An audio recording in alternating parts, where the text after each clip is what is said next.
CBS.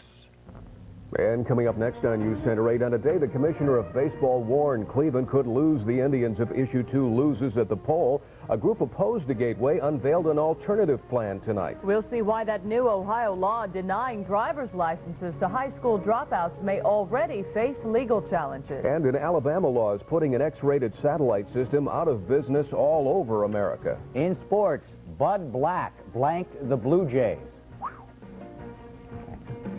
We'll stay dry tonight, and the rain that sets in tomorrow afternoon is going to be with us for a while. Those stories and much more next on Newscenter 8. Tomorrow morning at 9 on TV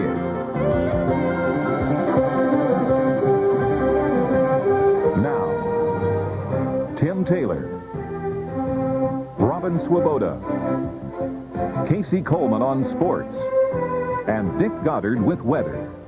This is Cleveland's own Newscenter 8. Good evening, everyone. Thanks for joining us. Here's what's happening. The high stakes over Issue 2 and a controversial sin tax to pay for a new downtown stadium development tonight have gone even higher. The commissioner of baseball, Fay Vincent, is hinting strongly that if the sin tax issue fails next Tuesday, it could be just the trigger that sends Major League Baseball and the Indians gone. At the same time, supporters of Issue 2 say if it passes, the Cavs in professional basketball, after an absence of over 15 years, will return to downtown Cleveland. And as if that wasn't enough to burden the minds of county voters, now comes an 11th-hour stadium project which supporters say is not only better than Gateway, it's half the price. Newscenter 8's Martin Savage is live with the first of a series of reports on who and what is raising the ante in Cleveland's stadium game. Marty?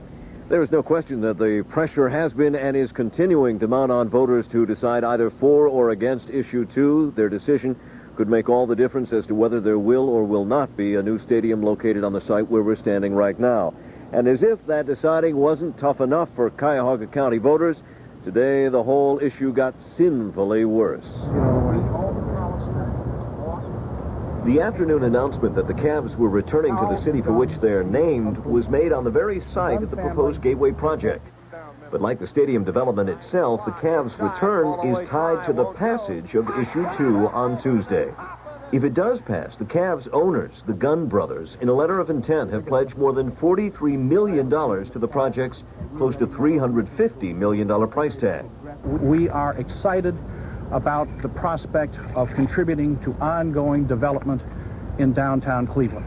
But the Guns say downtown is not the only lure. So is the prospect of a new, more modern 20,000-seat arena. There's been a lot of progress made, particularly in questions of acoustics and sound.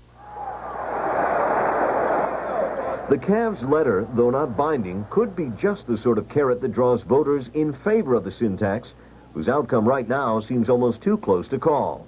We've made commitments. We've made them publicly, and we're following through on our commitments by outlining these agreements publicly before May 8th. During the last 24 hours, we've seen some interesting developments.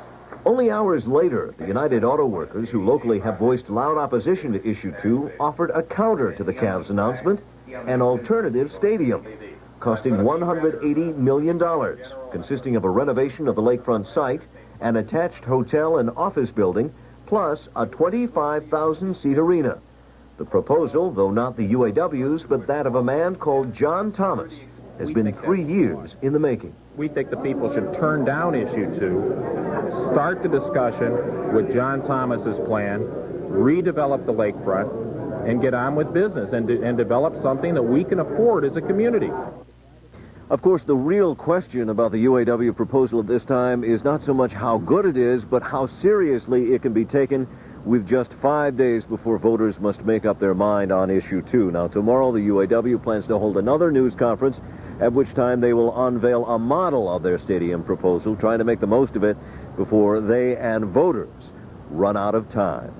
Reporting live, Martin Savage, Newscenter 8 on the proposed new Gateway site. Thank you, Marty. Well, today's warning from the baseball commissioner of how easily the Indians could be lost to another city came as